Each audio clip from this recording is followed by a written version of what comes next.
Bonsoir. Face à l'épidémie qui a submergé la France, ils ont fait bloc, mobilisés 24 heures sur 24, 7 jours sur 7. Calmez-vous, vous n'êtes pas à l'hôpital, on s'occupe de vous, d'accord? Qu'ils soient médecins, infirmières, sages-femmes ou même étudiants, ces héros, malgré eux, ont mené cette guerre contre le coronavirus au péril de leur vie, avec les moyens du bord et sans compter leurs heures. Ça fait combien de temps que vous l'avez connu, votre fille? Ça fait 10 jours, là. Quasiment 10 jours. Après, je pense que les retrouvailles vont être fortes quand on va se serrer dans les bras. Au plus fort de la crise, alors que presque tous les Français étaient confinés, ils étaient au chevet de plus de 30 000 malades dans un état souvent grave. Des fois, c'est 15 à 20 minutes.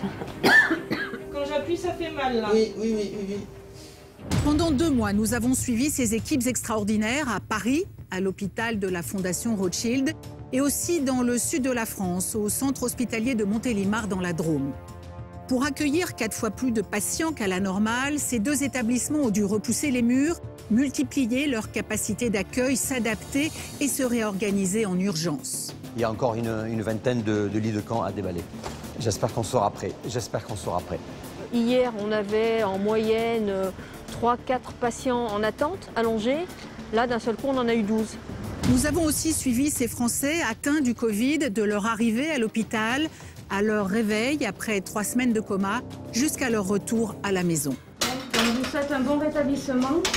Merci à vous pour le service. Avec plaisir. Bon rétablissement.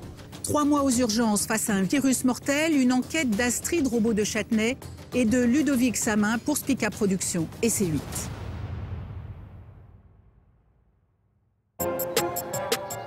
Montélimar, dans le sud de la France, entre Valence et Avignon.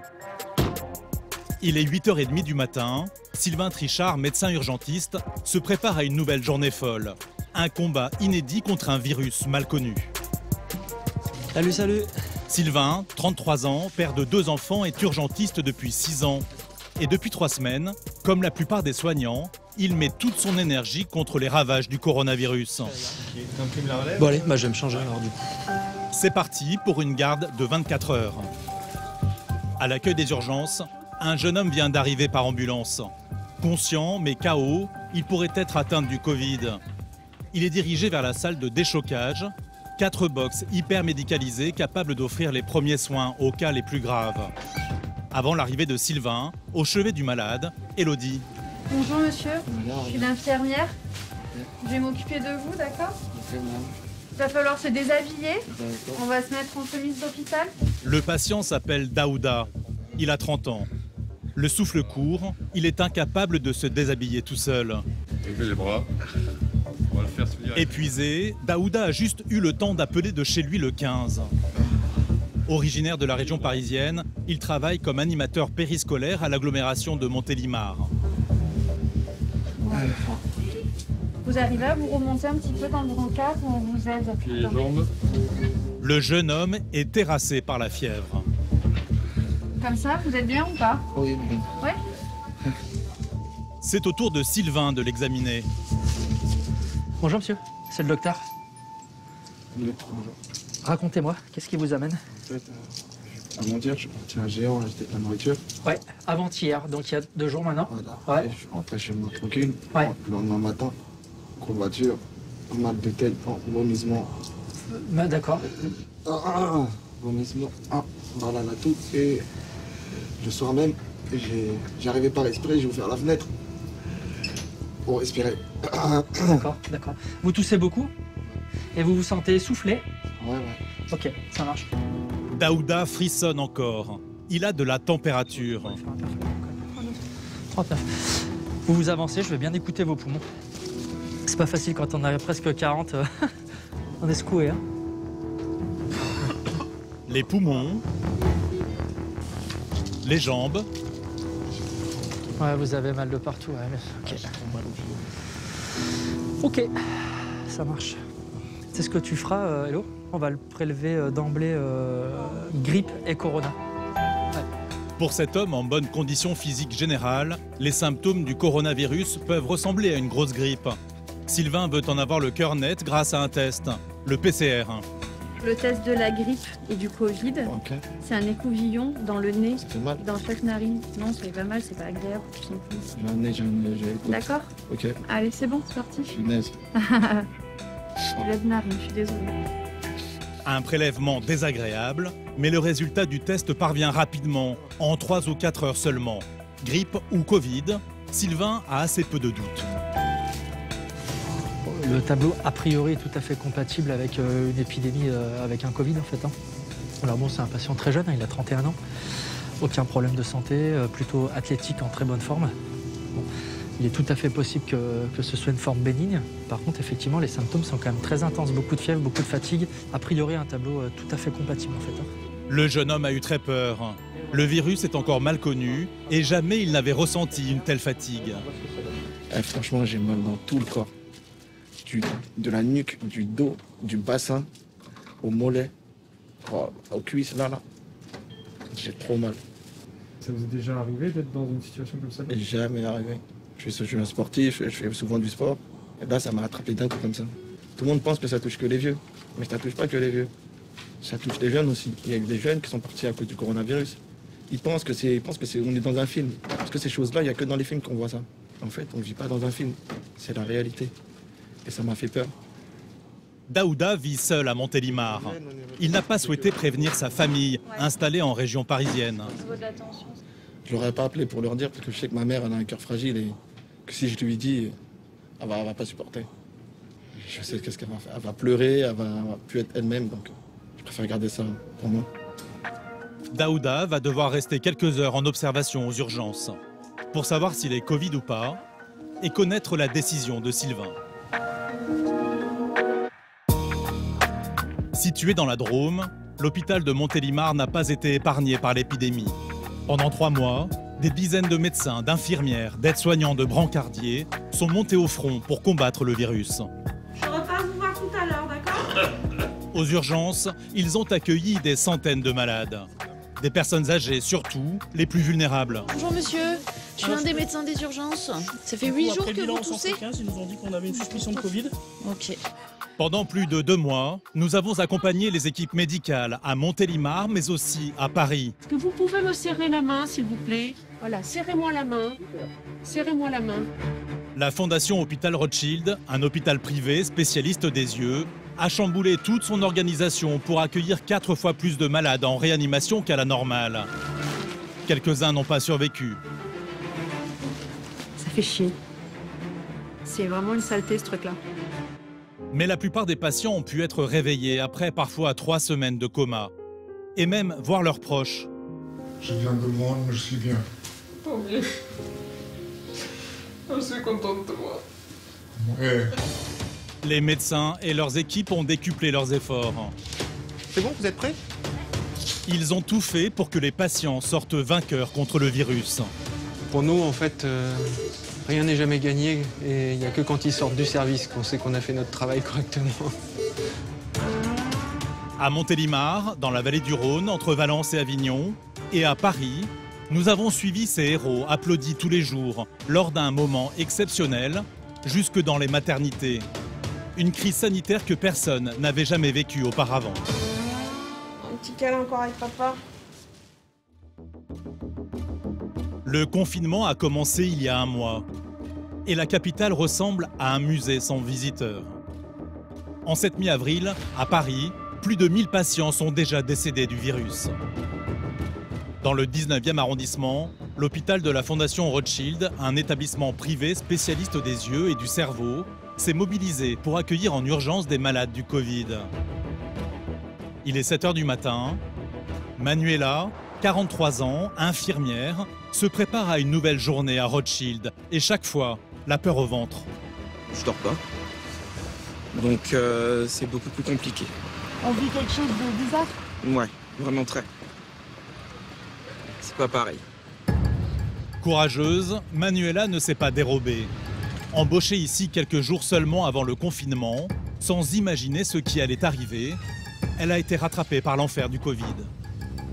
Avec sa collègue Dominique, infirmière depuis 15 ans, elles côtoient ensemble le virus depuis 3 semaines. Il faut faire les choses par étapes. Il faut d'abord, bien sûr, habiller sa tête. Dans cet hôpital privé, le personnel dispose de toutes les protections. C'est bien d'être confortable. Il faut rentrer en étant sûr qu'on est confortable, Parce que quand on rentre et que protégé. le masque est mal mis, qu'il nous étouffe, ou voilà, tu peux plus mettre la main. Pour éviter ensuite de penser à tout ça Voilà. après, de se libérer de tout cet harnachement, tout cet habillage. D'oublier qu'on est habillé. Qui peut être un peu contraignant, vécu un peu comme contraignant au début, effectivement. Et puis en fait, une fois qu'on est bien équipé, on n'y pense plus. Et puis surtout, on s'occupe de nos malades, quoi. Leur journée de travail va durer 12 heures. 12 heures dans un service ouvert en urgence, cette grande pièce commune, réservée avant la crise au réveil des enfants opérés ici.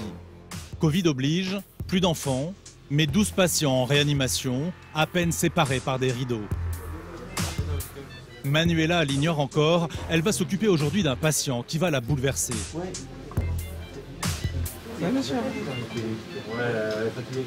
Vous m'entendez? Ce patient a 56 ans. Infecté par le virus, il est très mal en point. Relié à une machine depuis 20 jours et placé en coma artificiel. Ce matin, l'équipe médicale a décidé de le sortir de son sommeil. Est-ce que vous pouvez me serrer la main, s'il vous plaît? Voilà, serrez-moi la main. Serrez-moi la main. Ah, c'est très bien. L'homme réagit un peu. Là, il commence à se réveiller. L'objectif, c'est de pouvoir l'évaluer sur le plan neurologique, mais sans augmenter trop la tension. J'ai un patient qui a des soucis au niveau cardiaque et au niveau du cerveau. En plus du Covid-19, l'homme souffre de plusieurs pathologies. Son réveil est agité. À son chevet, Manuela surveille de près chacune des phases. Monsieur Mouvement, calmez-vous, votre tension est en train de dépasser. Calmez-vous, vous êtes à l'hôpital, on s'occupe de vous, d'accord?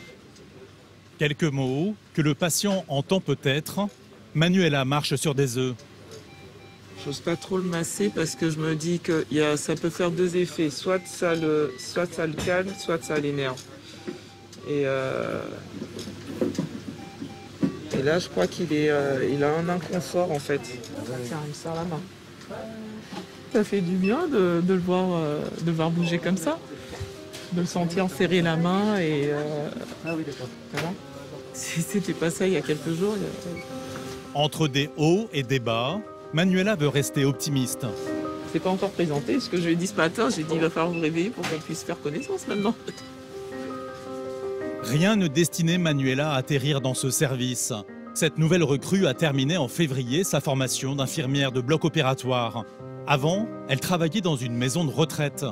Le Covid a bouleversé ses plans. Steria, c'était vraiment pas du tout C'était vraiment pas du tout le service que j'avais envie de faire. Ça, tout le monde le sait, j'ai toujours crié haut et fort, je ne veux pas aller en réa. Voilà, c'était... mais bizarrement, il a fallu que je demande moi-même à venir ici quand on a ouvert la salle. Elle s'est portée volontaire contre l'avis d'une partie de sa famille. Quand on est pompier et qu'il y a le feu, je sais pas, dans un bâtiment ou dans une forêt, on se dit pas, bon, il y a plein de camarades qui sont décédés ou qui ont été pris dans les flammes, donc j'y vais pas. Donc on y va. Sinon, pour quelle raison on a décidé de faire ce métier? Si c'est pour être ailleurs, qui sait? Dans cette salle de crise, tous, de l'aide-soignante aux médecins, se sont portés volontaires. Si c'est le monde Babel. Je parle de l'équipe parce qu'on vient de services différents et on fait tout, de A à Z. Au chevet d'un autre malade, 2 lits plus loin, un grand médecin de l'hôpital a lui aussi enfilé masque et Charlotte. Moi, je suis ophtalmo. Grand spécialiste de la rétine de l'enfant, mais pas du Covid, il n'a pas hésité à exécuter ici les tâches d'une infirmière. Je viens aider un petit peu, filer un coup de main comme aide-soignant, pour aider un petit peu l'équipe. Après, on ne prétend pas sauver des vies, mais si c'est une main de plus pour retourner un malade ou pour le nettoyer ou pour le changer, de toute façon... Grâce à leur mobilisation, dans cette cour des miracles, un patient vient de se réveiller. Bonjour monsieur, comment allez-vous? À son chevet, Dominique, infirmière, la collègue de Manuela, et Nicolas Engrand, anesthésiste réanimateur depuis 13 ans à la Fondation Rothschild. Est-ce que vous vous souvenez que vous avez une machine pour respirer? Oui, c'est normal. Hein. Le patient s'appelle Albert, 64 ans. Atteint du Covid, il vient de passer 21 jours dans le coma et sous assistance respiratoire. Nicolas Engrand a décidé de le réveiller il y a 12 heures. Il veut maintenant mesurer la lucidité de son patient. Qu'est-ce que vous faites comme profession? Bien. Et vous savez pourquoi vous êtes ici? Oui, absolument, oui. C'est un cousin germain? C'est une forme nouvelle de SRAS, absolument. Albert est encore dans les vapes. Mais le médecin semble rassuré par ses réponses. La plupart des patients qui se réveillent, en fait, après avoir été ventilés pendant plusieurs jours, plusieurs semaines, ils se réveillent beaucoup plus confus, beaucoup plus désorientés, avec ce qu'on appelle en réanimation un délirium. Et lui, j'ai l'impression pas du tout. Il est beaucoup plus adapté que la grande majorité des gens qui se réveillent. Ouais. À 64 ans, Albert est une force de la nature. 115 kilos en temps normal, il en pèse 100 aujourd'hui. 15 kilos de perdu, 20 jours de coma. Difficile pour lui d'effectuer des gestes simples du quotidien. Comme planter cette paille dans une brique de jus de fruits. Doucement, hein. Oula. En général, c'est plutôt crémeux ou liquide ou gélifié. On fait du mixé aussi au début. Ça aussi, c'est plus facile pour eux. Et puis petit à petit, quand on voit que ça passe de mieux en mieux, on introduit un petit peu plus d'alimentation solide. On y va? Pour Albert, ça passe. Un petit déjeuner avalé, ça n'a l'air de rien. Mais pour Dominique, l'infirmière, cela veut dire qu'Albert est sur la voie de la guérison. Donc nous, on vous souhaite plein de bonnes choses pour la suite. D'accord? Hein? Vous prenez bien soin de vous, continuez à persévérer comme ça, prendre des forces. Une victoire pour toute l'équipe de réanimation. Albert peut quitter le service de soins intensifs. Allez. Prenez bien soin de vous, Albert. Bon courage pour la suite. Et commencer sa convalescence 5 étages plus haut. À 600 km de Paris, à Montélimar, entre Valence et Avignon, c'est le branle-bas de combat. Dans le service de réanimation, les 11 lits sont occupés par des cas Covid. L'hôpital a décidé en urgence d'en ouvrir 19 autres, entièrement équipés. Le docteur Philippe Char, le directeur des soins, ne cache pas son admiration à son équipe. Vraiment, vous avez été extraordinaire dans la réactivité parce que ce n'était pas prévu aujourd'hui. Et vous avez tous participé pour que, en quelques heures, on ait transformé ce service en service Covid. Vous êtes au top. Comme à l'hôpital Rothschild, ici aussi on pousse les murs. À l'arrière de l'hôpital, c'est la chef du service des urgences qui est à la manœuvre. Il faudrait le mettre par là en fait. Catherine Busseuil, 56 ans, n'est pas satisfaite de l'accueil des urgences.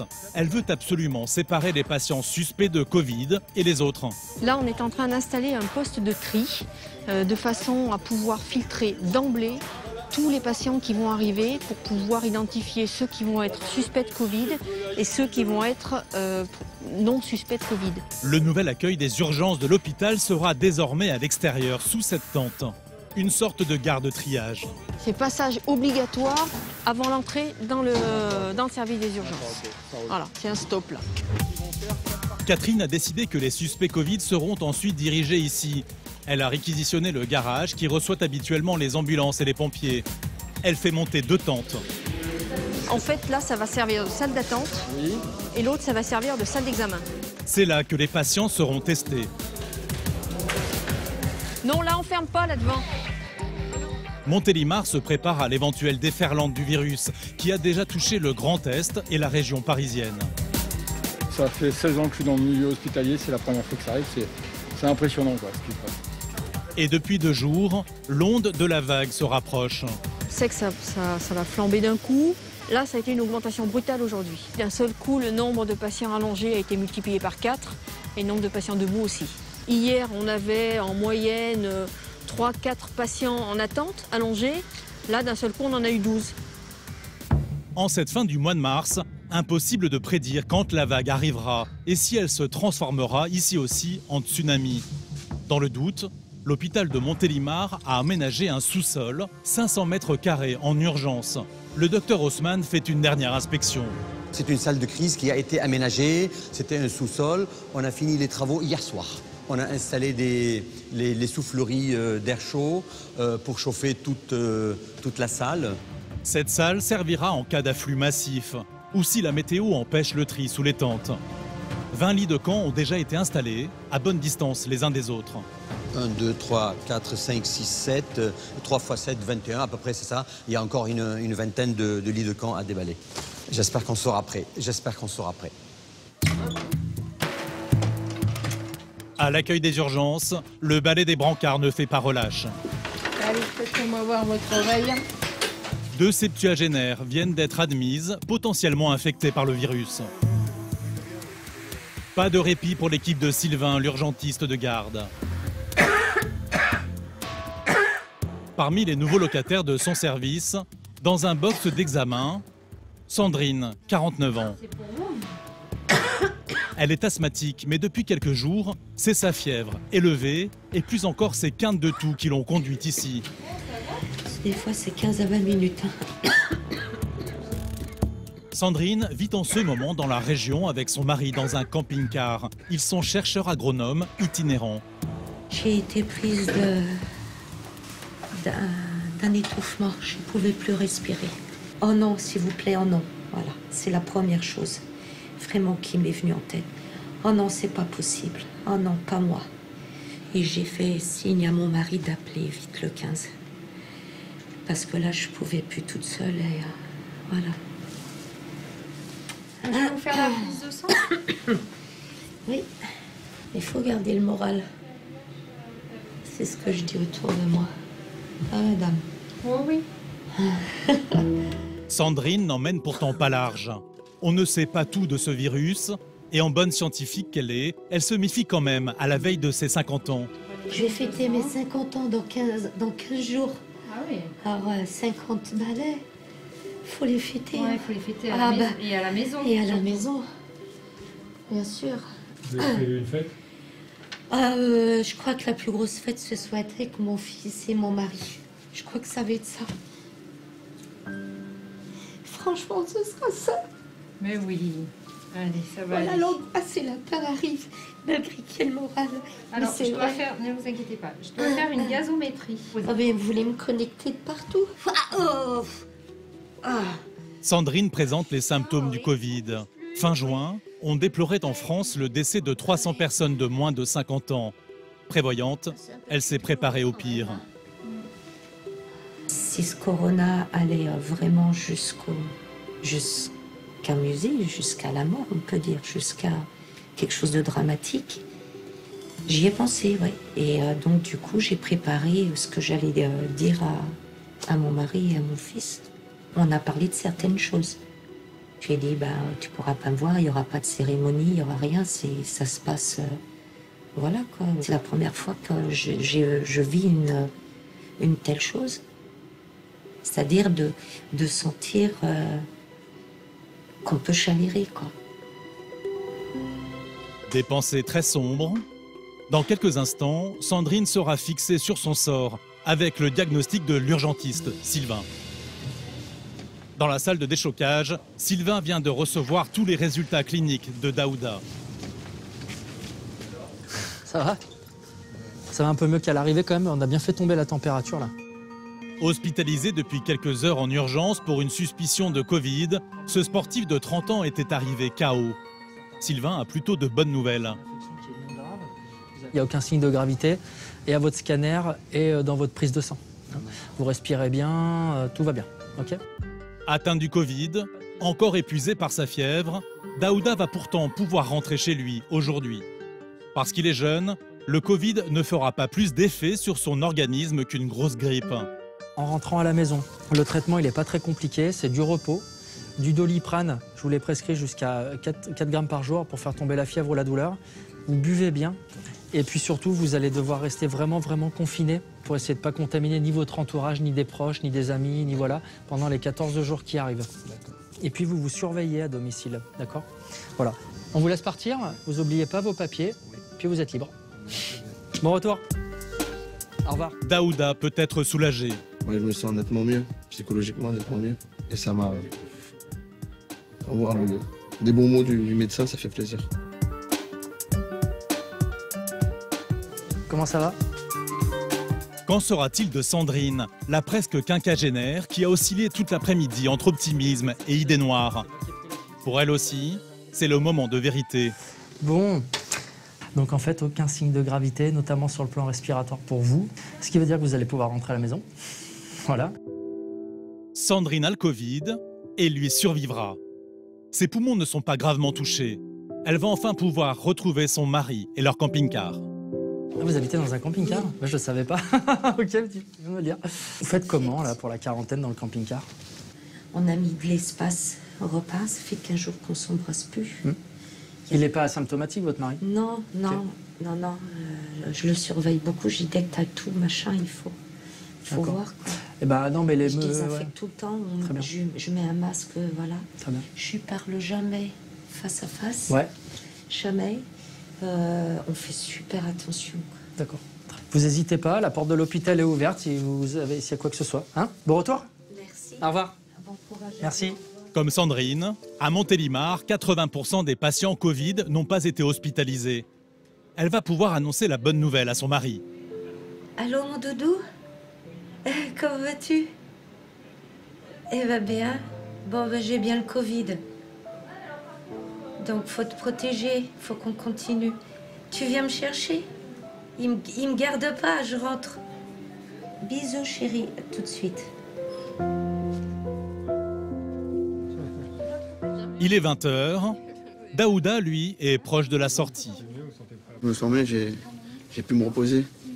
Donc ça m'a un peu rechargé les batteries. Et là, je rentre à la maison, comme je vous ai dit. Une petite douche, des antibiotiques et allez hop. Dodo. Touché par le Covid, mais sans gravité, il sera suivi quelques jours par l'hôpital, au téléphone. Même suivi médical pour Sandrine. Son carrosse, le camping-car dans lequel elle vit avec son mari, est avancé. Mais je monte derrière. Ouvre-moi derrière, que je sois pas à côté de toi. Merci. Et de l'autre côté, prenez bien soin de vous. Au revoir. Elle va devoir y vivre confinée 14 jours, sans le contaminer.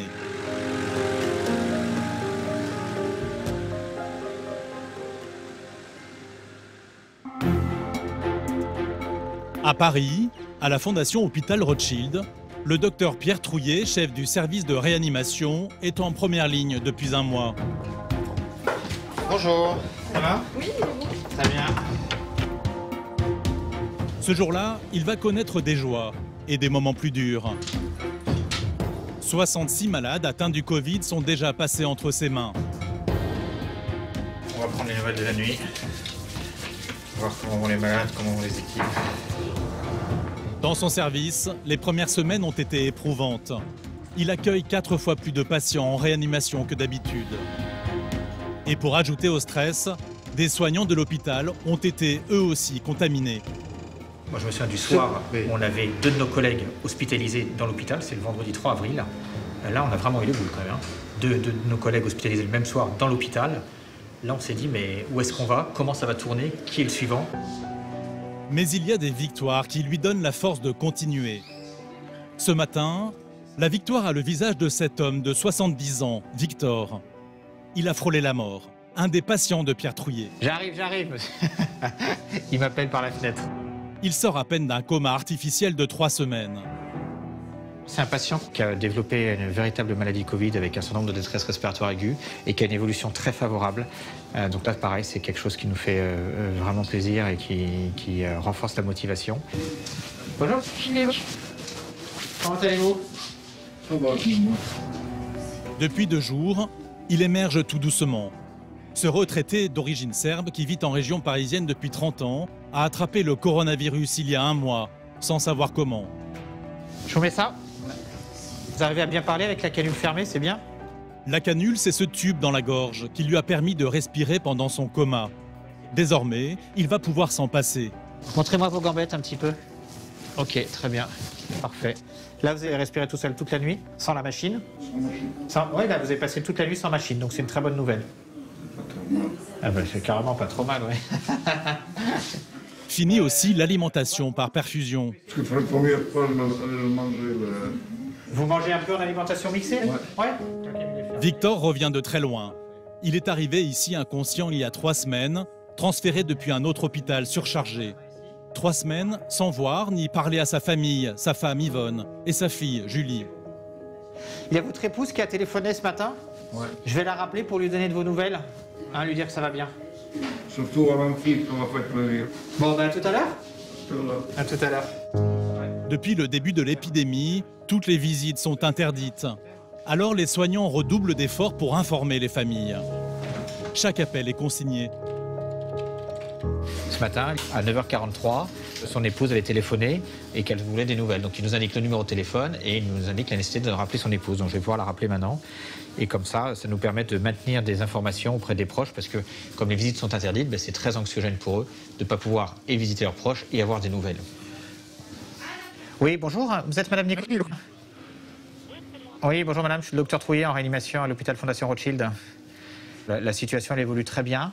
Il parle, votre mari maintenant. Voilà, donc là, tout à l'heure j'ai discuté avec lui et il va vraiment bien. Voilà. Bah, juste comme ça, c'est très bien. Ne vous inquiétez pas. Une photo? Je vous envoie une photo de votre mari, il n'y a pas de souci. D'accord? Allez, bon courage. De rien. Au revoir, madame. Alors, c'est très émouvant, elle était en pleurs. Elle était en pleurs au téléphone, tellement elle est contente des bonnes nouvelles qu'on lui a données. Ça nous émeut aussi. Des pleurs de joie, la plus belle des médailles pour le travail accompli. En temps normal, le service de réanimation est ouvert nuit et jour aux familles. Une question d'éthique pour le chef du service, Pierre Trouillet, qui n'oublie jamais, malgré les circonstances, de rapprocher patients et proches. J'ai eu votre femme au téléphone. Donc je lui ai dit que ça allait bien et alors elle est très contente, elle vous embrasse, elle m'a dit de vous dire qu'elle vous aimait beaucoup. Et elle m'a dit que demain c'était la Pâque orthodoxe et que du coup elle vous souhaitait bonne Pâques. Voilà, ok? Bon bah à tout à l'heure. Dans quelques heures, Victor pourra enfin parler à sa femme. Dans le service, il n'y a malheureusement pas que des bonnes nouvelles. Malgré les efforts constants des soignants, il y a des drames qu'ils ne peuvent empêcher. Ce matin, le patient dont Manuela, l'infirmière, s'occupait, est mort. C'est la 4e personne qu'elle voit s'en aller en un mois. Ça fait toujours mal de perdre quelqu'un. Parce qu'on a cet espoir-là, le métier qu'on fait, on soigne, on accompagne. Dans le cas de ce patient-là, bon, la semaine juste à 48 heures avant, il n'y avait pas beaucoup d'espoir. Et ensuite, on l'a revu bouger et tout ça, mais c'est voilà, c'est le Covid.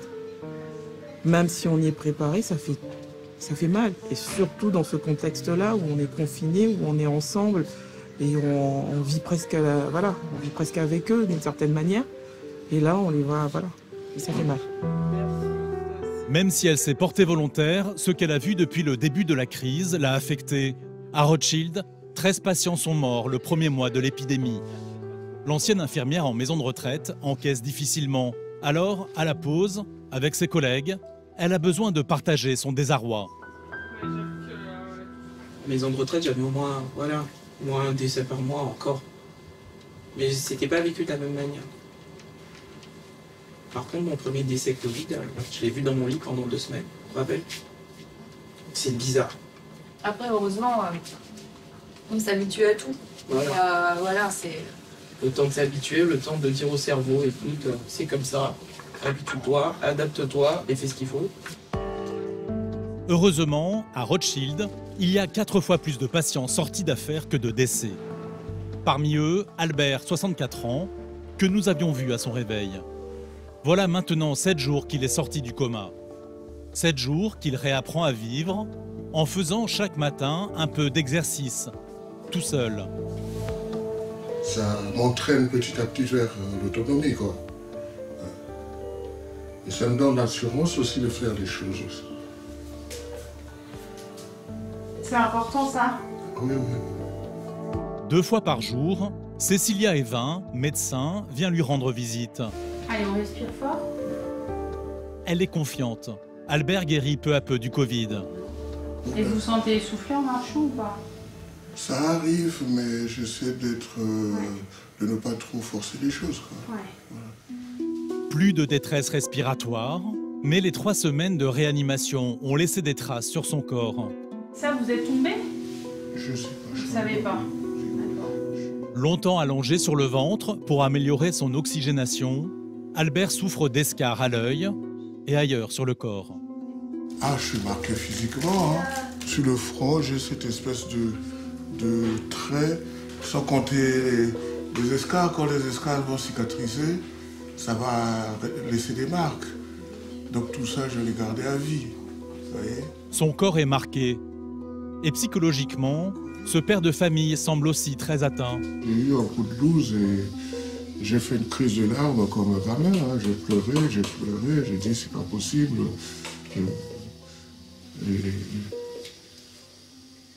Mes enfants, mon épouse, je pense que ce serait très difficile pour eux si je partais, quoi. Chez les personnes réanimées comme Albert, l'état dépressif est courant et toujours très préoccupant. Le meilleur remède reste les contacts avec les proches. Dans une chambre voisine, après un mois d'isolement et de soins intensifs, Victor va enfin pouvoir parler à sa femme. Oui, madame. Oui, c'est Ophélie, l'infirmière. Je vous passe votre mari. Victor et Yvonne n'étaient jamais restés aussi longtemps sans se parler depuis qu'ils se sont rencontrés il y a 46 ans. Alors, mamie. Comment ça va, Président? Ça va. Ça va? Oui. Je suis qui viens de loin. Ah, je suis content de t'entendre. De longues minutes, en français, en serbe, pour rattraper 20 jours de silence et beaucoup d'angoisse pour sa femme. Comment va Chouchou? Chouchou, c'est leur fille unique, Julie, 43 ans. Elle ne voulait pas rater ce moment non plus. Allô, papa? Oui. Ah, je suis trop contente que tu es avec nous. J'ai tellement peur de ça. Je te jure, j'ai trop peur. Moi, sans toi, je suis plus rien. Continuer comme ça, c'est génial. Ah, tu sais, je suis revenu à cause de toi. Je me mets à la place des familles qui ont des nouvelles, mais voilà, qui ne peuvent pas non plus vérifier par eux-mêmes, qui ne sont pas sur place, qui ne peuvent pas accompagner leurs proches. Et je pense qu'à leur place, oui, je me rends compte que ça doit être très très dur. Allez, beaucoup bisous à tous les deux. Énormément, allez. Allez, ciao. Ah, ça fait plaisir. Et ma femme et ma fille sont très contents. Je suis resté vivant. Victor est réveillé depuis seulement 72 heures. Après 20 jours de coma artificiel, il a perdu toute notion du temps. Vous êtes arrivé ici il y a 10 jours? Ah non, je suis arrivé ici, c'était avant-hier. Quand ça? Avant-hier, je crois. Non, ça fait 2 semaines que vous êtes là. Transporté inconscient à Rothschild en crise aiguë de Covid, Victor est encore un peu perdu. Mais où on est là? Là, on est à l'hôpital Rothschild, c'est un hôpital dans le 19e arrondissement de Paris. Moi, je suis à Courbevoie. Vous pensiez que vous étiez à Courbevoie? Oui. D'accord. Moi, j'en ai pas de corona. Vous savez que vous avez eu le coronavirus? Non. Vous avez eu ce virus, vous l'avez eu. Et c'est pour ces raisons aussi que vous avez eu beaucoup de problèmes respiratoires. Une mémoire encore brouillée, mais rien d'anormal après un coma artificiel. Victor n'a perdu ni la tête, ni ses souvenirs. Ancien légionnaire. À l'époque, légionnaire, on l'appelait l'armée de voyous. Ouais. L'ancien militaire est sorti d'affaires. Et dans quelques jours, il pourra enfin recevoir la visite de sa femme.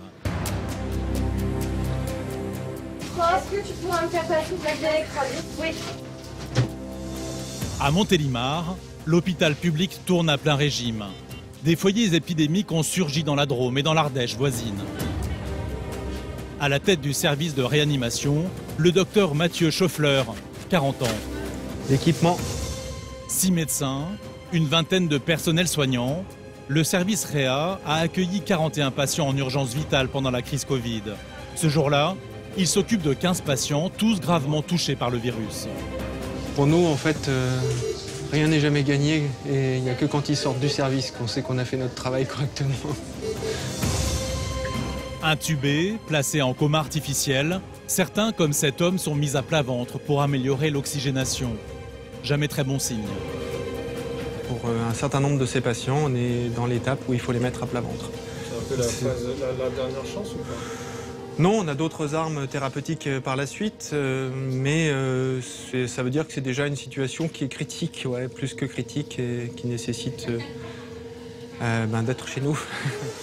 Mais toutes les 16 heures, il faut remettre le patient sur le dos. Un travail d'équipe, méthodique et toujours délicat sur un patient vulnérable. Il y a toujours un risque. Il est maîtrisé parce qu'on est des équipes qui sont formées, qui sont habituées. On les a entraînés régulièrement, donc le risque est maîtrisé. Il n'est jamais nul. Un médecin, des infirmières, tous couverts de protection antivirus.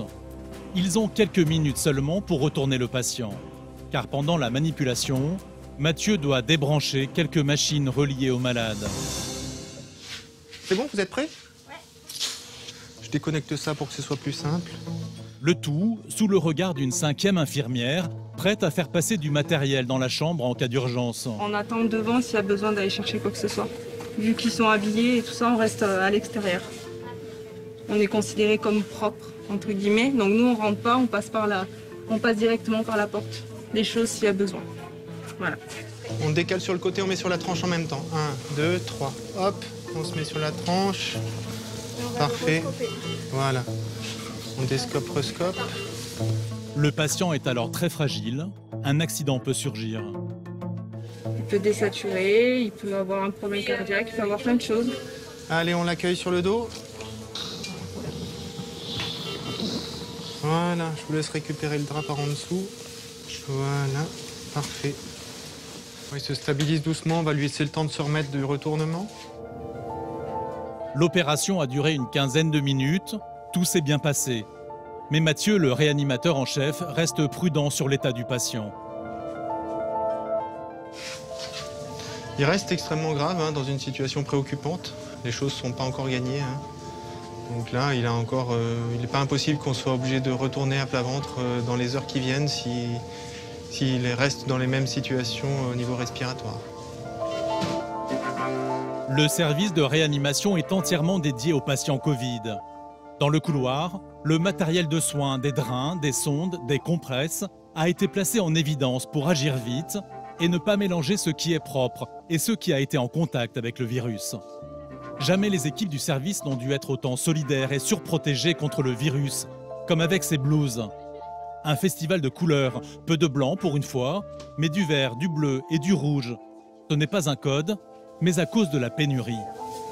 C'est parce que l'hôpital manque de matériel, donc c'est des dons en fait, des personnes d'entreprise, des personnes indépendantes qui nous en ont amené. C'est pour ça qu'on n'est pas tous habillés pareil. C'est les systèmes D. Ouais, quand t'as pas le matos, il n'y en a pas deux qui ont Il y en la a même pas, combinaison parce qu'en fait on n'a pas de stock, donc on a pris un peu. Il y a des vétérinaires qui nous ont déposé des choses de leur cabinet.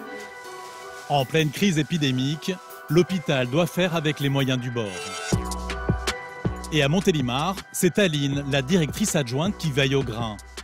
Elle doit faire le point ce matin avec Catherine, la chef du magasin de l'hôpital. Alors on est livré de quoi là ce matin? Bonjour. Bonjour.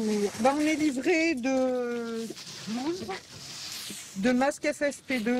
Alors Oui. ça c'est des commandes, c'est pas des dons. Ah, ce sont des commandes, c'est pas des dons. Voilà. D'accord. C'est un jour exceptionnel pour les deux femmes. Une livraison de l'État est enfin arrivée. Car depuis le début de la crise, elles ont dû composer entre les vieux stocks et surtout les dons. Alors, dites-moi, au niveau des dons. Donc on a reçu beaucoup de charlottes, beaucoup de Ah, c'est blouses. bien ça, les charlottes, on en avait plus beaucoup. On n'en avait plus beaucoup, on en a reçu énormément. Ça doit être 20 000, c'est des chiffres vraiment impressionnants. On a eu à peu près 40 000 gants. Et on a eu beaucoup de masques chirurgicaux FFP2. Et donc on a un stock du coup très correct. Super. Industrie agroalimentaire, BTP, les vétérinaires ou encore l'agglomération, tous sont donnés sans compter à l'hôpital. Comme ces blouses de peintre en bâtiment ou destinées à l'industrie pétrolière. Elles sont vraiment couvrantes, hein, c'est parfait. Voilà, elles là. sont un peu plastifiées, elles protègent Ouais, bien, c'est elles bien. couvrent tout le corps, donc non, c'est un... Finalement... Ah, on en a pas mal. Hein. On pourra remercier tous ces généreux donateurs, hein, parce que je crois que cette solidarité, elle a été importante. Il y a eu une période, nous n'aurions pas eu les dons, on n'avait plus de quoi protéger notre personnel. Ça, c'est une certitude. Ça, c'est une certitude. Il y a un week-end où nous n'avons fonctionné qu'avec les dons. Oui. Le week-end dernier, entre autres. Le virus, très actif, oblige le personnel à changer très souvent de blouse et de masque. Partout en France, on en a manqué. Alors, à l'hôpital de Montélimar aussi, la direction doit à la fois rationner et rassurer son personnel. Ok, allez, on se met entre les deux. Donc, il n'y a que des brancardiers là? Oui. D'accord. Ce matin, Chantal, une cadre de l'hôpital, a la délicate mission d'annoncer le rationnement en masque anti-Covid. Et dans ce couloir, face à l'équipe de brancardiers, la tension est palpable. Vu notre difficulté d'approvisionnement, on a décidé que chaque agent aura 2 masques chirurgicaux par jour. Ah bon? 2 masques, cela apparaît un peu juste. Mais On n'est pas évitez... censé jeter le masque à chaque fois Ah, là, on n'est plus là-dedans. On est, alors... Bon, on n'est plus là-dedans, mais alors on prend des risques pour rien. Alors. Si on prend des risques au bout d'un moment, on ne pourra plus faire notre boulot. Ah, la mais même c'est chose. sûr, quand Eh ben, vous serez alors, malade, voilà. vous serez plus C'est sur sûr. place, c'est clair. Donc, mais on essaye là de gérer la crise et de gérer le moins pire. Ouais, c'est ça. Plusieurs médecins et infirmières sont déjà morts du virus ces derniers jours en France. En première ligne, les brancardiers craignent pour leur santé. C'est quoi le matériel? Le matériel, depuis mercredi dernier, on nous dit ça va venir, ça va venir, ça va venir. On n'a que des dons là, on marche sur du don. Si on n'avait pas de dons, on n'a plus de matériel pour travailler. Merci à ceux qui donnent. Merci à ceux qui donnent, effectivement, je suis entièrement d'accord. Voilà, moi je vous souhaite bon courage, merci à vous. Merci. La pénurie agace, inquiète, mais elle a aussi montré le visage de la France solidaire. Dons de matériel, mais aussi des douceurs pour le palais, parfois par chariots entiers. Des cadeaux, on en a souvent de la part des gens qui sont pris en charge. De la part des entreprises actuellement, on en a quand même pas mal. On avait eu quoi? Du café, du miel, on a eu des chocolats de comptoir de Mathilde. On avait eu des salades de fruits, ouais, on avait reçu des éclairs avec... on a reçu beaucoup de trucs. Les macarons. C'était bon les macarons. On est chouchoutés. En fait, de savoir qu'il y a des gens qui pensent à nous, ça fait plaisir. Est-ce que ça nous touche? Ah oui. Au milieu d'une garde de 12 heures, de 24 heures pour certains, des petits gestes qui font du bien au moral. C'est parfait. Quelqu'un fait une photo, t'as fait une photo? Oui. Allez, je vous laisse. Bonne garde. Merci. Dans le service voisin, Stéphanie, 45 ans, entame un service de 12 heures. Elle travaille ici depuis 10 ans. Et au cœur de la bataille contre le Covid, sa journée s'annonce chargée. Oui, le scan. Le scan, c'est le service du scanner. L'hôpital de Montélimar en possède 2. On en a une sur la table, on termine et puis on va la faire. Okay. Ce matin, aux commandes, c'est Stéphanie, l'une des manipulatrices en radiologie du service. Prenez votre chaîne et votre médaille autour du cou et remontez-le sur la bouche, s'il vous plaît. Depuis le début de l'épidémie, la cadence des scanners augmente. T'as testé? Comment? Oui, j'ai testé, c'est bon. Ça fait 2-3 jours que vraiment on enchaîne.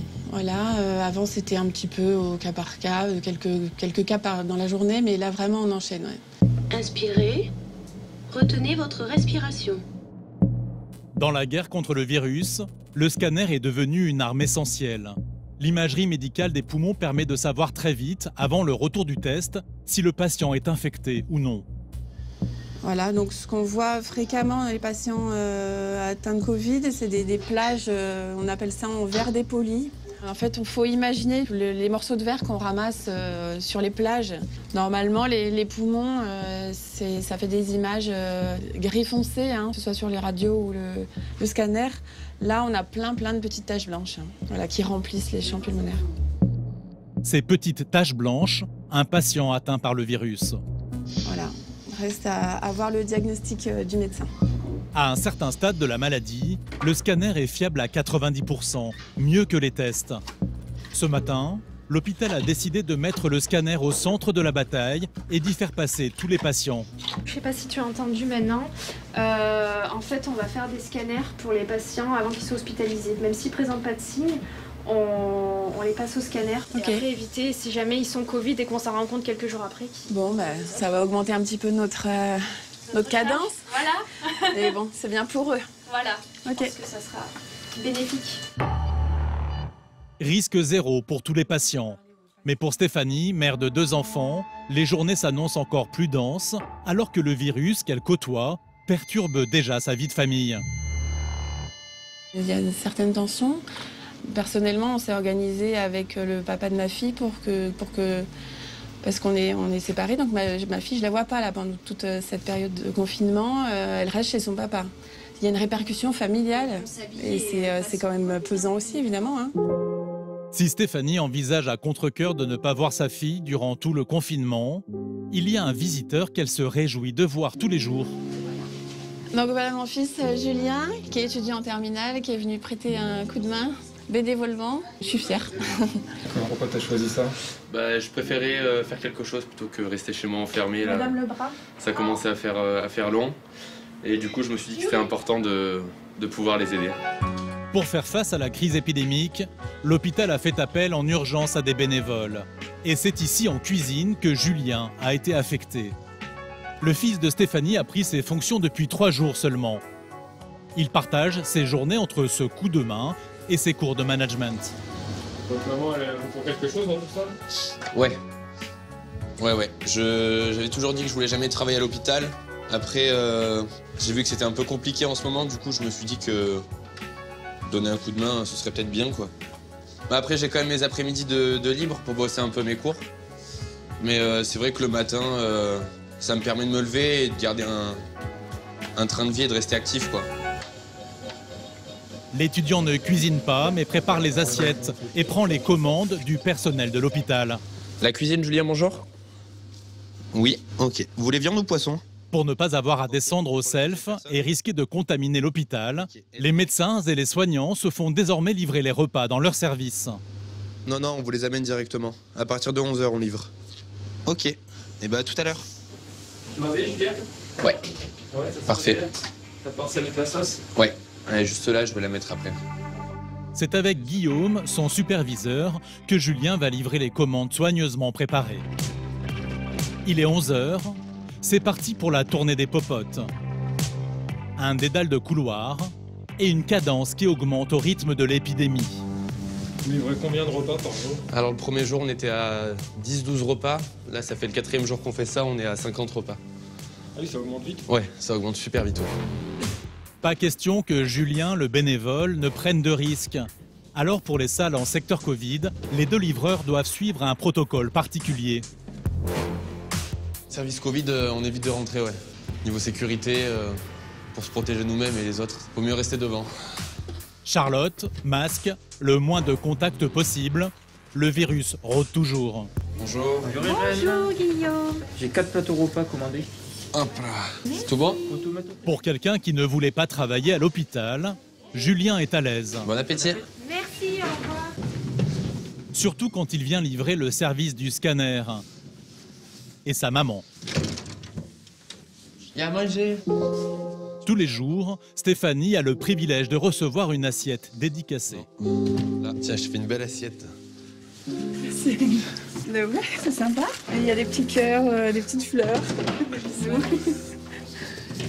Je suis contente de le voir dans la journée. C'est un peu plus... Tu t'aimes bien, hein? Attends, je vais poser l'assiette. Ouais. Julien, Stéphanie, ils vivent ensemble solidaires cette crise inédite. Dans le jeu de cette famille, une grande absente. Ah, c'est ma fille. Fanny, 8 ans, confinée avec son papa, loin du virus, mais jamais très loin. J'ai eu un petit mot de ma fille dans la matinée qui me fait plein de bisous. Ça fait du bien. Bah ouais, ça fait du bien. Ça fait combien de temps que vous l'avez pas eu, votre fille? Ça fait 10 jours là, quasiment 10 jours. Ça doit être dur. Ouais. Au début, c'était très dur de se dire que ça allait justement être dans la durée. Après, je pense que les retrouvailles vont être fortes quand on va se serrer dans les bras. Demain, Stéphanie sera justement en repos. Ce sera l'occasion d'un moment privilégié avec sa fille. À Paris, la fondation de l'hôpital Rothschild est toujours en zone rouge. 40 patients sont encore en urgence absolue. Mais les équipes médicales gagnent chaque jour du terrain sur la maladie. Bonjour, monsieur Michel. Bonjour. Comment ça va aujourd'hui? Moi, ça va beaucoup mieux. Ça va beaucoup mieux. Au 5e étage, Victor, l'ancien légionnaire de 72 ans, est sorti du coma il y a 8 jours. Je vois que vous n'avez plus d'oxygène, ça c'est une bonne nouvelle. Plus besoin d'oxygène. Respirez bien fort par la bouche. Quelques pas chaque jour dans sa chambre. Victor n'a pas d'autres séquelles que la fatigue et une humeur maussade. Mais le médecin est venu avec une bonne nouvelle. Donc moi j'ai évidemment donné mon accord pour que votre épouse vienne vous voir, vous rendre visite. Donc elle devrait passer cet après-midi, votre femme. C'est une bonne chose. Bien sûr. Voilà. Alors évidemment, elle sera habillée comme nous, vous en doutez. L'hôpital Rothschild, c'est quasi exceptionnel en France, a permis à des familles de rencontrer leurs chers malades. Pour le docteur Erwan Robichon, les visites sont un remède puissant à la mélancolie. Ça fait un mois quasiment qu'il est dans le circuit hospitalier. Il n'a pas de moyen de contacter son entourage, il n'a pas son téléphone. Alors, la seule présence humaine qu'il voit dans la journée, c'est nous qui sommes habillés donc avec Charlotte, masque, lunettes et surblouse. Et en plus, dans un contexte un peu de déprime, de dépression, je pense que c'est important peut-être de renouer un petit lien avec sa famille. Il est 16h, dans les couloirs de la fondation de l'hôpital Rothschild. Allez, vous pouvez venir, madame. Du coup, il faudra mettre une blouse comme ça. Yvonne n'a pas une minute de retard. Elle attend ça depuis un mois. Et elle est passée de moments d'intense inquiétude à l'espoir. Jusqu'au coup de fil du médecin qui a donné son feu vert pour la visite. Alors, j'enlève ces lunettes. Ouais, vous enlevez ce masque-là. Le geste, non. Vous pouvez le jeter dans la poubelle jaune qui est juste à côté. En 46 ans de mariage, jamais elle n'avait été séparée de son mari aussi longtemps. Et elle n'y croyait plus. Vous pensez que vous pourriez venir à l'hôpital? Ben non, puisqu'on m'avait dit non. Alors, bon, non, je ne pensais pas. Normalement, pour éviter la contagion de l'épidémie, Yvonne a l'interdiction de toucher son mari. Mais devant tant d'émotions, elle ne va pas résister. Je ne peux pas toucher. Tu vas toucher même moi.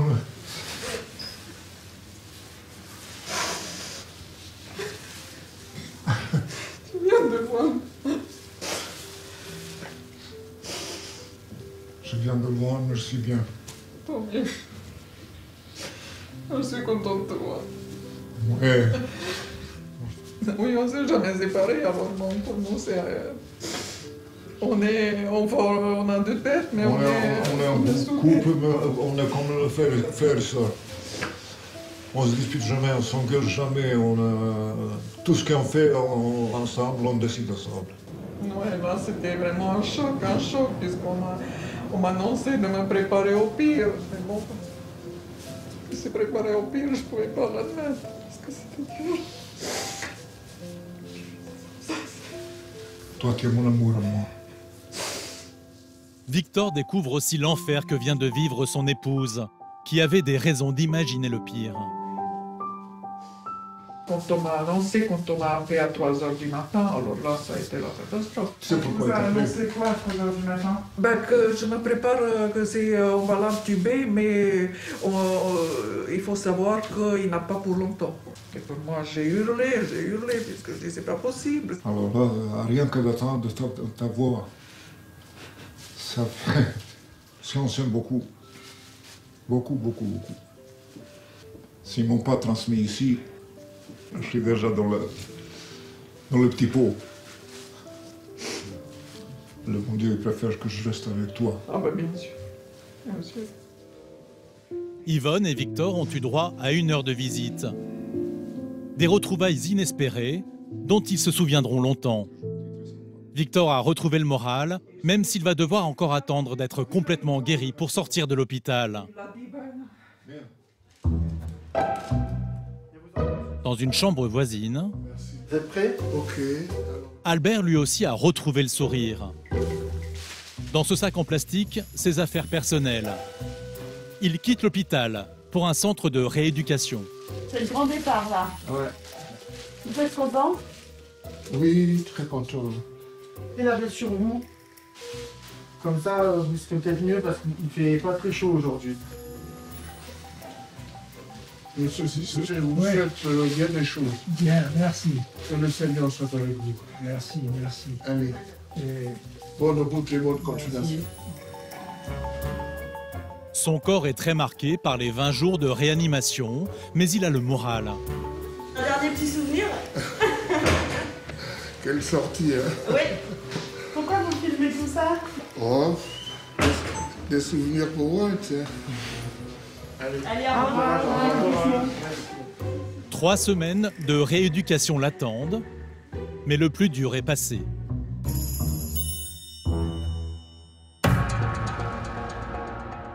À Montélimar, 4 patients sur 5 qui se présentent aux urgences avec le Covid peuvent rentrer chez eux quelques heures plus tard. Vous pouvez vous asseoir? Je vais écouter les poumons. Mais pour les personnes âgées qui souffrent déjà d'autres maladies, les médecins redoublent de vigilance. Respirez la bouche ouverte. Ouais, ça ronfle bien. Héloïse, médecin interne, est au chevet d'une femme de 68 ans, arrivée la veille en ambulance à 1 h du matin. Les mollets, ils font mal? Oh, celui-là, oui. C'est nouveau? Ah oui, ça m'a jamais fait mal. Ouh là là. Quand j'appuie, ça fait mal, là. Oui. Babette, retraitée, est arrivée avec une grosse fièvre et de la toux. Elle a été placée sous oxygène pour des difficultés respiratoires. Ça vous fait mal tout ici?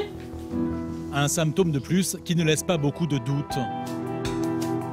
À 68 ans, Babette est dans la tranche d'âge délicate face au virus.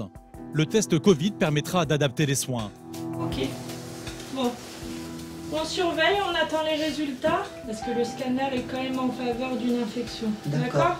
On vous tient au courant. D'accord? Merci bien. Allez, à plus tard, madame. Au revoir. Au revoir. Dans quelques heures, Babette saura à quoi s'en tenir. En plein confinement, l'hôpital de Montélimar n'autorise aucune visite. Allô? Le téléphone reste le seul lien entre les patients, l'hôpital et leur famille. En ligne avec Sophia, l'infirmière, une des filles de Babette, inquiète. Oui, ça va. Étonnamment, ça va. En journée, elle sent pas trop mal. Elle a de la température la nuit. Elle est encore sous oxygène, mais sinon, ça va. La fille de Babette redoute le Covid face à sa mère déjà fragile. Je suis désolée, on n'a pas les résultats, mais en général, quand on le sait, on le communique au plus vite aux patients. Et les patients, du coup, avertissent leur famille. Et quand ils ne sont pas en mesure de le faire, c'est nous. C'est nous qui appelons les familles pour les rassurer. Depuis le début de l'épidémie, Sophia, l'infirmière, les médecins parfois, ont décidé de prendre le temps pour ces échanges si importants. On est tout le temps sollicités, ouais. Et là, en ce moment, plus que d'habitude ou pas? Ouais, plus que d'habitude, surtout que c'est frustrant pour les familles parce que du coup, elles n'ont pas la possibilité de rendre visite. On a le confinement oblige et par mesure de protection. Et du coup, on est très sollicités par téléphone, mais on prend le temps de leur répondre quand même parce que on se met à leur place. Et on aimerait avoir des nouvelles de nos proches qu'on ne peut pas visiter. C'est encore plus frustrant, du coup, on autorise les appels et surtout, on prend le temps de leur répondre. Pour cause de virus, tout l'hôpital est confiné. Du jamais vu. Des services ont même reporté les soins qui pouvaient attendre. Coupé du monde, ou presque, un autre service en subit les dommages collatéraux. Bonjour, je m'appelle Agathe, je suis l'auxiliaire de puériculture. Je viens voir au niveau des contractions, ça va? Ça va, j'en ai un petit peu quand même. Enfermés dans leur chambre depuis plusieurs heures, Isabelle, 24 ans, et Sébastien, 29 ans, vont vivre aujourd'hui une curieuse expérience. Accouchés au temps du Covid, isolés de tous. Ils sont arrivés il y a 4 heures, dès qu'Isabelle a perdu les os. La future mère fait contre mauvaise fortune bon cœur. C'est déjà bien parce que dans certaines maternités où ils peuvent carrément pas assister les papas, donc là, d'un côté, c'est une chance aussi. Ça aurait été frustrant d'accoucher toute seule. C'est notre enfant à tous les deux, faire toute seule. Ouais, non, j'aurais pas pu. Sébastien pourra rester, mais à certaines conditions seulement. Et aucune autre visite ne sera autorisée. Le futur papa doit l'expliquer à sa mère. Je peux rester jusqu'à ce qu'elle accouche. Après, je reste pour voir le bébé pendant 2 heures à peu près. Après, il faut que je m'en aille. 2 heures après l'accouchement, le papa devra quitter définitivement la maternité, laissant tout seul la mère et l'enfant. C'est dommage que ça soit dans des conditions comme ça, parce que tu vois, on peut même pas aller le voir à la maternité quand il va naître, rien du tout. Ouais, faut faire avec. Ça tombe vraiment mal. Hein. Et puis si tu prends une photo, tu m'envoies une photo, puisque je peux pas aller le voir. Oui, pas de souci. Bon, de toute façon, tu me tiens au courant. Moi, je vais garder mon portable avec moi toute la journée. Hein, ouais, ça marche. Près de moi. Ouais. D'accord? Ça marche. Allez, bisous, fiston. Puis bon courage à Isa. Ça marche, bisous. La famille, déçue, ne pourra pas faire la visite traditionnelle au chevet de la maman et du nouveau-né. C'est un moment important. Donc, bon, c'est la 2e fois qu'elle est grand-mère, mais elle aurait aimé être là pour... En plus, ouais, elle n'était pas là pour le premier. Donc pour le 2e, elle était là, elle aurait aimé y assister. Faire avec. Plus embêtant encore pour Isabelle, l'absence de leur premier enfant, Ethan, 3 ans. Interdit lui aussi de maternité à cause du méchant virus. Pour le virus, on a parlé de petits monstres et tout ça, donc il sait qu'il peut pas venir à l'hôpital par rapport aux petits monstres. Mais bon, j'ai peur qu'il nous envahisse, quoi. De pas voir son petit frère, qu'après il va avoir de la jalousie, tout ça, donc c'est ça je redoute aussi en rentrant à la maison. Isabelle et Sébastien, seuls, n'ont plus qu'à patienter une journée entière peut-être encore, isolés dans la chambre de pré-travail. À Montélimar, les commerces sont fermés, les rues presque désertes, le temps est suspendu, chacun confiné chez soi. Cet isolement touche aussi le personnel soignant.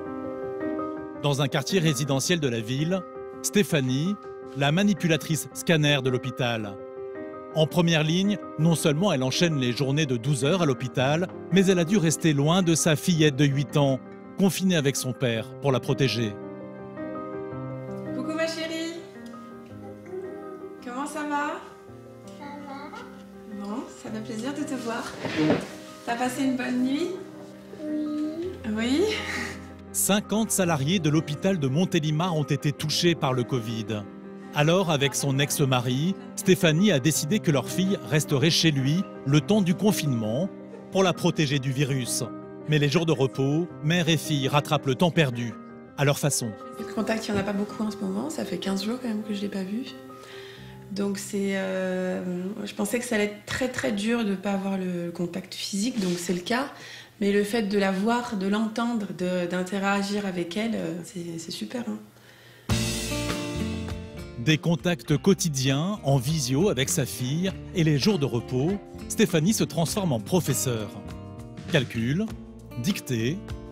Est-ce que tu as révisé les mots à apprendre? Oui, un peu. Allez, tu l'as fait sur ton ardoise, la dictée?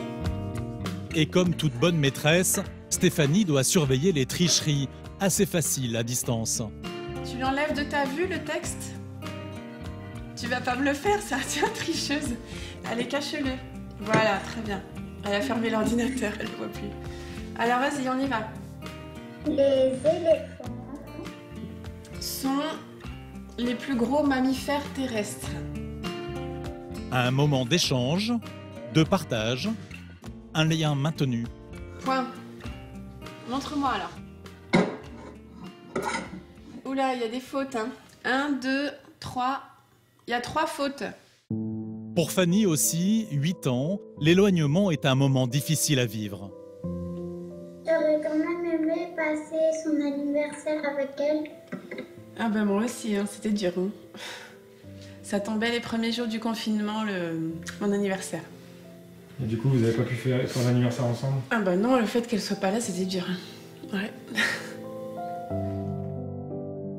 Bah ouais, c'était dur, ouais. Mais bon, elle m'a envoyé des petits cadeaux, une lettre, c'était chouette. Et puis on s'est appelés. C'était bien. On s'appelle tous les jours en fait. Ouais. Jamais des millions de Français n'avaient ainsi dû s'isoler de gré ou de force de leurs proches. Bonjour madame. Bonjour. Voilà. Bonjour.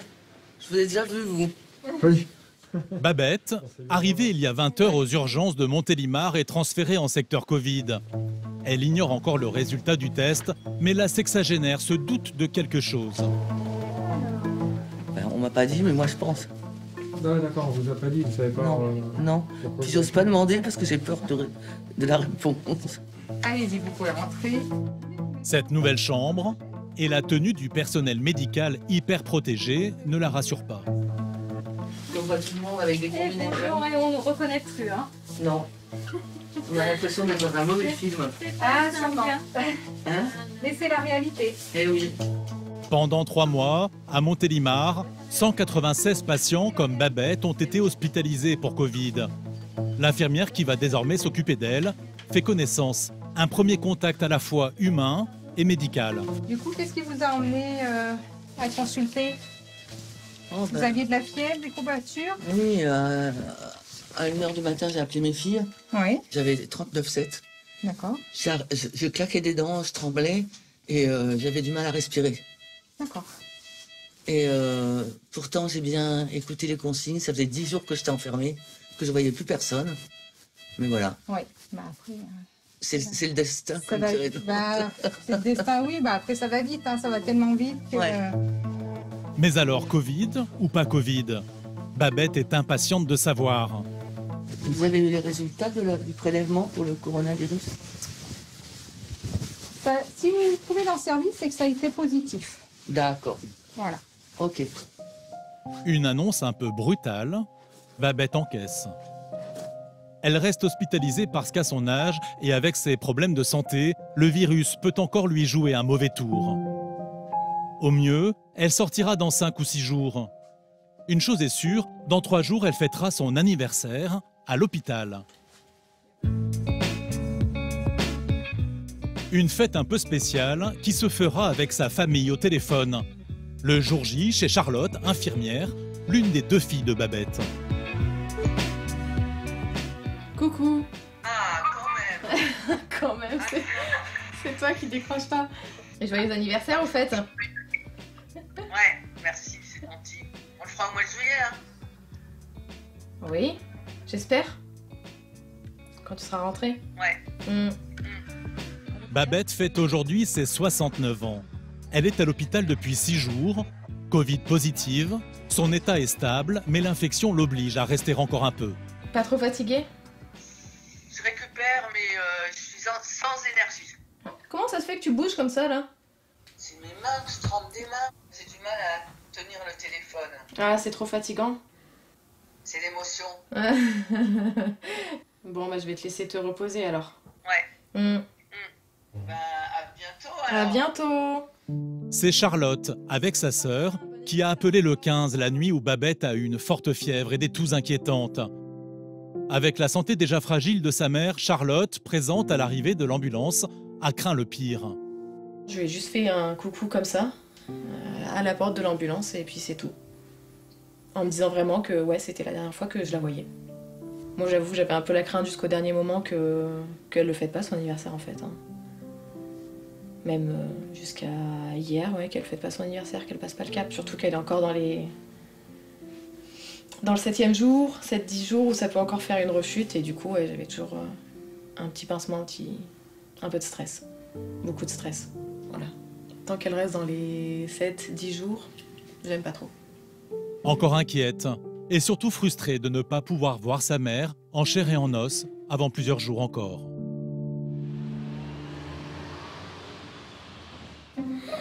Au 5e étage de la Fondation Hôpital de Rothschild à Paris, Victor est en pleine séance d'exercice.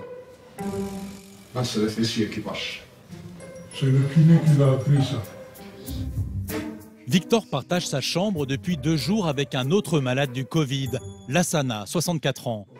Agent de sécurité dans un aéroport, père de 4 enfants, il a été placé sous oxygène pendant 20 jours. Il est encore très affaibli, bien plus que Victor. Quand je le vois faire ça, moi aussi je souhaite faire comme lui un jour. Je sens les muscles et commencent à trembler. Ça veut dire qu'ils sont vivants. Ils commencent à nourrir. Pour Lassana, se remettre à marcher est plus compliqué. Ses poumons sont sévèrement touchés, il s'essouffle très vite. Alors, Victor décide de lui prêter main forte et s'improvise même professionnel de la rééducation. Respirez par le nez et expulsez par la bouche.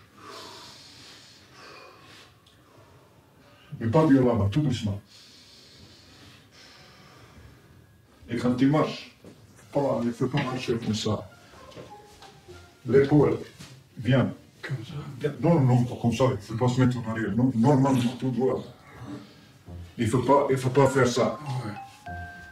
On se met tout droit. Ouais. Et il ne lâche pas son élève. Tu vois combien de tours tu as fait? Voilà. Sans pousser. Ouais. C'est mon coach. Bon, moi je vais m'asseoir là-bas. Oui, ne forcez pas. Ouais. Ne forcez pas. Victor lui-même devra faire beaucoup d'efforts pour gagner en autonomie. Sa convalescence ne fait que commencer. 2 semaines, j'étais vraiment bon arrière. Petit à petit, je redeviens comme j'ai été. Et puis le matin que je me lève, j'ai envie de chanter.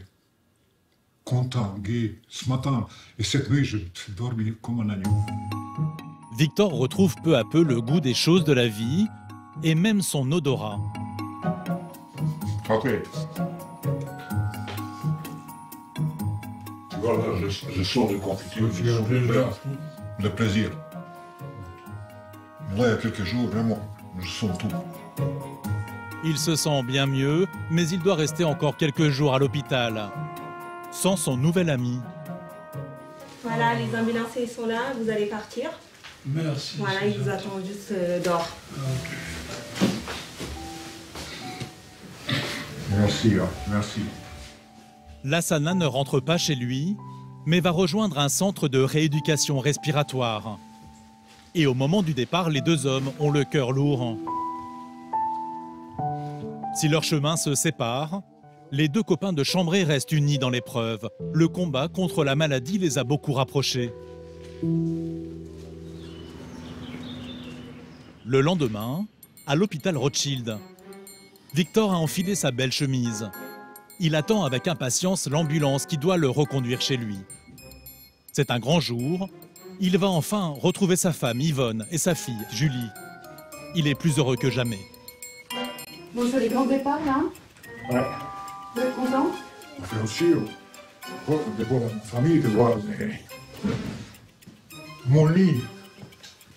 Regarde, habillé tout seul. Après 3 semaines, sous respiration artificielle, il lui a fallu 3 autres semaines pour se remettre sur pied. Bonjour. Bonjour, c'est lui. Oui, c'est lui-même.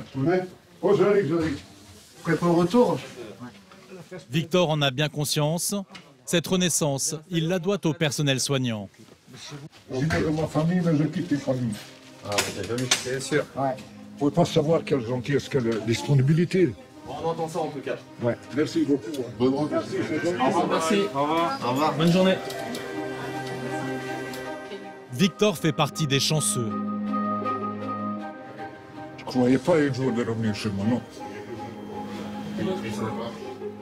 Dans l'état où j'ai été, je dis ça y est, et surtout 72 ans.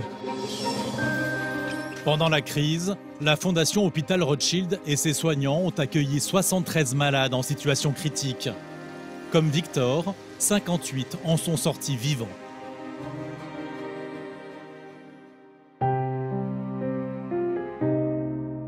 La nuit est tombée sur Montélimar. Il est 3 heures du matin. Au service maternité de l'hôpital, les contractions d'Isabelle se sont rapprochées. Et en salle de travail, Un enfant est né. Tu têtes tout ce qui passe, hein. Ah. Il y a 2 heures. Un petit Lucas.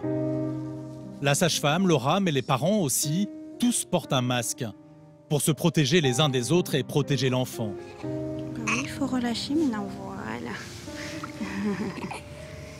L'accouchement s'est bien passé, madame? Oui, nickel. Nickel. Vous avez réussi à garder le masque? Ouais, ça, c'est un peu plus dur avec les contractions et tout. Du coup, vous avez été obligé de le retirer? Ouais. Une photo pour l'envoyer à la famille, interdite de visite. Lucas est né il y a plus de 2 heures, la limite autorisée pour le père qui doit bientôt partir. Je vous le redonne un petit peu, monsieur, du coup? On ne doit pas le mettre. Quel côté vous voulez? Comme ça? Voilà. Un petit câlin encore avec papa. Tu sais que papa et maman sont fatigués maintenant. Oui. Moi aussi. Quelques minutes encore. Sébastien ne reverra pas le nouveau-né ni sa femme avant 2 ou 3 jours. C'est dur de partir? Ça y est, ouais. C'est dur?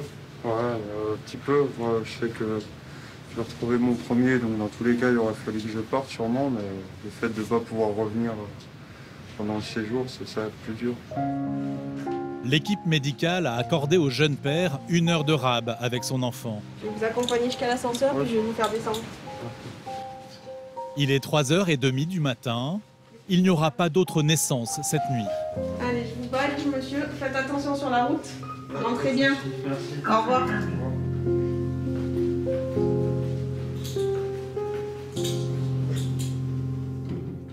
Deux jours plus tard, dans un autre service de l'hôpital de Montélimar. Bon, je vous dis pas à bientôt. Non. Reposez-vous Bon bien. courage à vous. Merci beaucoup, bah vous aussi. Babette a obtenu son bon de sortie.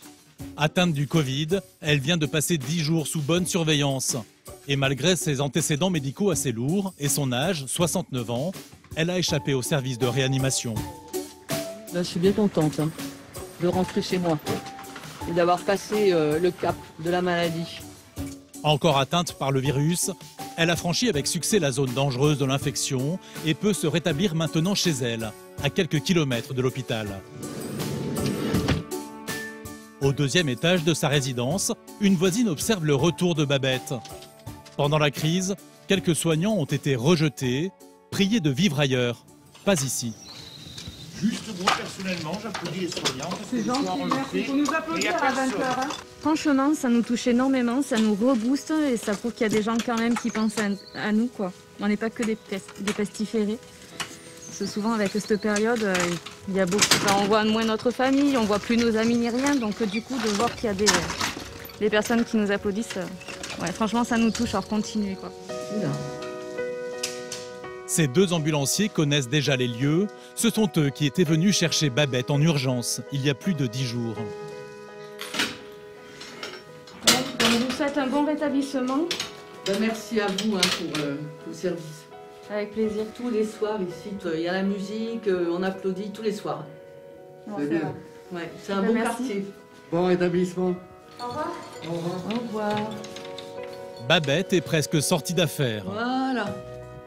Liberté, liberté chérie. Hein. Isolée de ses proches pendant près de 2 semaines, elle ne résiste pas à l'envie de retrouver une amie, sa voisine de palier. Midi, je suis arrivée. 15 jours que l'une et l'autre attendaient ce moment-là. Bienvenue dans la troupe. Moi aussi je t'aime Babette, moi aussi je t'aime Babette. Nous vaincrons le coronavirus. Nous vaincrons. Ça vous touche comme accueil? Ah oui. C'est quelqu'un de tellement généreuse et gentil que ça touche. Filou. Filou. Son appartement, ses 2 chats, Filou et Chatouille. Babette retrouve sa vie d'avant avec un immense soulagement. Ça me fait du bien, ça me fait plaisir, ça me remonte le moral. C'était dur, là? Écoutez, j'ai tellement dormi jour et nuit que j'ai pas réalisé vraiment que c'était dur. J'avais juste peur de mourir. Parce qu'il y avait le choix de la vie ou de la mort. Et devant mes enfants, je disais que c'était rien, que ça allait passer, que je voulais pas les affoler, parce qu'ils étaient déjà affolés. Et puis après, quand la fièvre a baissé, j'ai dit c'est bon, j'ai gagné. Voilà. Babette devra rester confinée 14 jours encore, pour du repos en toute sécurité, avant de pouvoir revoir ses enfants. Ah, faudra que je les arrose.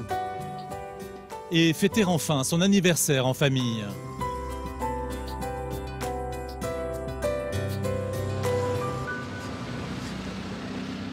À l'hôpital Rothschild à Paris, pour Manuela, l'infirmière, l'épreuve de l'épidémie est bientôt terminée. Dans le service réaménagé en urgence, il ne reste plus qu'une seule malade atteinte du coronavirus. Ça fait plaisir. Manuela est soulagée, avec le sentiment du devoir accompli. On rend quelqu'un sur 2 pieds à la société, ça fait du bien. Mes parents, oh mais ça va, elle va bien. On fait des bisous, ça fait plaisir. Manuela finit sa mission exténuée. Pendant la crise, elle n'a pas compté ses heures. Pour un salaire de 1 935 € net par mois. On en a tous marre. Hein. On en a tous marre, on a envie de voir nos familles, on a envie de sortir, on a envie de faire des choses. Et ça donne l'impression que c'est bientôt fini, voilà. Avec 3 journées de 12 heures passées debout cette semaine, la fatigue est très forte. Heureusement, elle a devant elle 4 jours de repos. Fatigué. Ouais, là, je suis fatiguée. Ouais, fatigué. Dans tous les sens. Trop. J'ai apprécié mon lit là ce soir. Manuela, l'infirmière, Sylvain, l'urgentiste, Pierre et Mathieu, les chefs de service de réanimation, et des milliers d'autres soignants et personnels d'hôpitaux, à Paris, à Montélimar et partout en France, ont veillé sans relâche sur les malades. Ils ont été leurs anges gardiens.